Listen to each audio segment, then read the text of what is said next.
Allah. Lepasan dikasih. Kejadian ini berawal ketika korban bersama 11 rekannya mendatangi Sungai Simbune di Desa Pokerea, Kabupaten Kolaka untuk menangkap ikan menggunakan jala. Usai menangkap ikan dan makan di tepi sungai, korban kembali untuk menangkap ikan dengan jala. Karena jalanya tersangkut, korban kemudian turun ke tengah sungai, namun seekor buaya langsung menerkam dan menenggelamkan korban ke dasar sungai.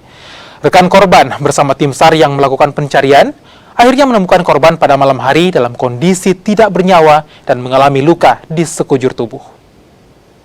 Malam ini tim SAR gabungan telah menemukan korban pada TW 10.15 pada pukul 21.30 kurang lebih sekitar 1 km arah timur dari jembatan.